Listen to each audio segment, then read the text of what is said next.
जैसा कि last episode में हमने देखा कि युनलैन ने अपने डिसाइपल्स वॉरक्राफ्ट माउंटेन्स के अंदर भेज दिए थे और वो सभी डिसाइपल्स जियान को पकड़ने की कोशिश कर रहे थे।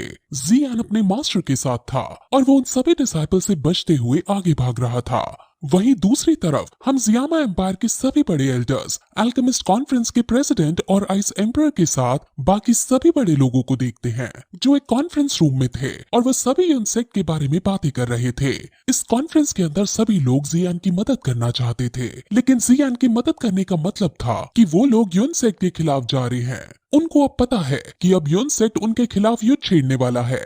असल में सभी जियान की ताकत को अच्छे से जानते थे कि वो कितना शक्तिशाली है, लेकिन युनशेन से मुकाबला करने के लिए उसे अभी भी और ज्यादा ताकतवर होना पड़ेगा। अब वो सभी युनशेन के बारे में बातें करते हैं, जिसमें आइस एम्परर कहता है कि युनशेन हमेशा से अपने नाम को और अपने सेक्ट के नाम को बचाने के लिए कुछ भी करता आया है। वो बहुत खतरनाक है और आगे चलकर भी वो कुछ ना कुछ गलत काम जरूर करेगा।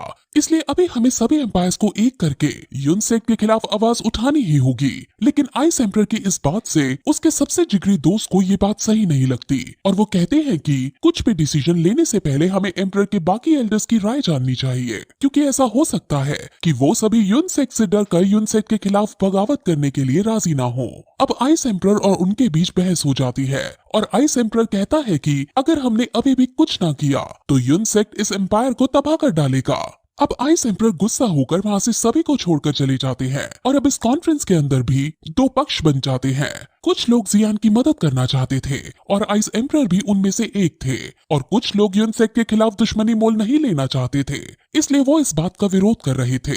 वहीं हम जियान को देखते हैं जो आगे की तरफ भाग रहा था, क्योंकि उसके पीछे यूनसेक के डिसाइपल्स के साथ युनशेन के सबसे बड़े 3 एल्डर्स पड़े हुए थे। वो तीनों एल्डर्स बहुत शक्तिशाली थे, जिस वजह से वो जियान के ऑरा को महसूस कर पा रहे थे और वो जियान की लोकेशन का पता लगा पा रहे थे। अब जियान को कुछ न कुछ जल्दी से सोचना ही पड़ेगा, क्योंकि अगर वो सिर्फ ऐसे ही भागता रहा तो वो तीनों एल्डर्स जियान को पकड़ लेंगे। जियान अभी इस वक्त गामा एम्पायर में था और वो जल्द से जल्द यहाँ से बाहर निकलने लगता है। उसे अभी के लिए सिर्फ उन तीनों एल्डर्स से बचना था, क्योंकि वो 3 एल्डर्स ही जियान का ऑरा महसूस कर पा रहे थे। वो भाग ही रहा होता है कि तभी वो 3 एल्डर्स जियान के पास पहुंच जाते हैं और उनके पीछे पीछे यूनसेक के और डिसाइपल्स आ जाते हैं। वो डिसाइपल्स जियान पर हमला कर देते हैं और जियान भी अब उन पर काउंटर अटैक करता है और उन सभी को हरा देता है। इस फाइट में एक डिसाइपल मारा जाने वाला था, लेकिन एंड मौके पर खुद ही जियान उस डिसाइपल को बचा लेता है और उसे जीवन दान देकर आगे बढ़ने लगता है। लेकिन तभी वो डिसाइपल वहां अपने सभी साथियों को एक सिग्नल दे देता है, जिससे बाकी सभी साथी को ये पता चल जाता है कि जियान इस लोकेशन पर है। जियान को ये देखकर बहुत ज्यादा गुस्सा आता है, लेकिन अभी उसके पास गुस्सा करने का वक्त नहीं था, इसलिए वो वहां से जाने लगता है। अब यूनसेक के काफी सारे डिसाइपल्स और वो 3 एल्डर्स जियान के पीछे पड़ गए थे और अब जियान सिर्फ उनसे बचकर भाग रहा था। अब जियान भाग ही रहा था कि तभी वो नोटिस करता है कि उसके आसपास भाग रहे डिसाइपल्स रुक जाते हैं। जियान को कुछ समझ नहीं आता कि आखिर ये रुक क्यों गए हैं, लेकिन तभी फिर हम उन 3 एल्डर्स को देखते हैं जो जियान से आगे निकलकर उसका रास्ता रोक रहे थे। अब वो चारों तरफ से जियान को घेर लेते हैं, लेकिन अब भी वो जियान पर अटैक नहीं करते। जियान भी आगे नहीं बढ़ पा रहा होता और वो वहीं रुक जाता है। अब वहां रुकते हुए उसे रात हो जाती है, लेकिन तभी वो नोटिस करता है कि वहां यूनसेक के और भी ताकतवर वाले डिसाइपल्स आ गए हैं और उनको लीड करती हुई यूजी भी वहां आई है। जियान समझ जाता है कि ये सभी लोग इनके आने का वेट कर रहे थे। वो एल्डर्स यूजी से कहते हैं कि जियान ने हमारे सेक्ट मास्टर को जान से मार डाला है, हमें जियान को मारकर अपने सेक्ट का बदला लेना ही होगा। यूजी ऐसा नहीं करना चाहती थी, क्योंकि वो जियान से काफी ज्यादा प्यार करती थी, इसलिए वो जियान को प्यार की नजरों से भी देखती है, लेकिन वो अपने सेक्स से विरोध नहीं कर सकती थी, इसलिए वो जियान के ऑरा को लोकेट करती है और फिर सभी डिसाइपल्स को जो उड़ने वाले मॉन्स्टर पर विराजमान थे उनको जियान को मारने का ऑर्डर दे देती है। अब सभी डिसाइपल्स जियान की तरफ भागने लगते हैं और अब जियान भी उनसे दूर भागने लगता है। जियान भी तेजी से आगे बढ़ रहा था और वो डिसाइपल्स को भी मारता हुआ जा रहा था। अब काफी लंबी चेसिंग के बाद जियान फाइनली उन सभी डिसाइपल्स से बचने में कामयाब हो जाता है और वो अब आगे बढ़ने लगता है। इसलिए अब यूनसेक के एल्डर्स खुद जियान को पकड़ने का डिसाइड करते हैं और वो तेजी से अब जियान के पीछे भागने लगते हैं। उनमें से एक एल्डर जियान के ऊपर लाइटनिंग स्ट्राइक का यूज करता है, लेकिन तभी जियान के टीचर उसे अपनी एनर्जी दे देते हैं, जिससे जियान की स्पीड और तेज हो जाती है और वो तेजी से आगे निकलने लगता है। अब ऐसा करने से उसके टीचर की एनर्जी ड्रेन हो जाती है, जिस वजह से जब जियान टीचर से बात करने की कोशिश करता है तो वो नहीं कर पाता।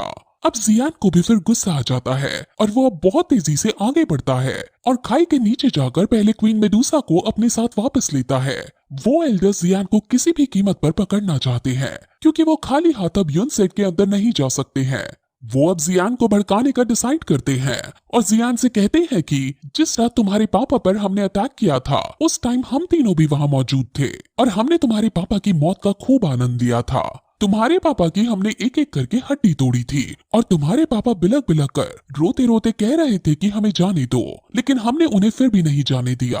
तुम्हारा पूरा परिवार जोर जोर से रो रहा था, लेकिन फिर भी हमने उन पर कोई दया नहीं दिखाई थी। अब ये सब सुनकर जियान को गुस्सा आ जाता है और वो अब एक पहाड़ी की चोटी पर जाकर रुक जाता है और उन एल्डर्स को गुस्से की नजर से देखने लगता है और कहता है कि उस रात तुम मेरे पापा को पकड़ने में फेल हो गए थे।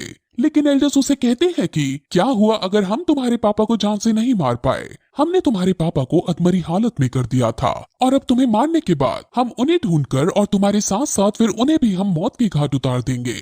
अब जैसे ही जियान ये सुनता है वैसे ही वो जोर से गुस्से से उन्हें गाली देता है और कहता है कि अगर हिम्मत है तो मुझे मार कर दिखाओ।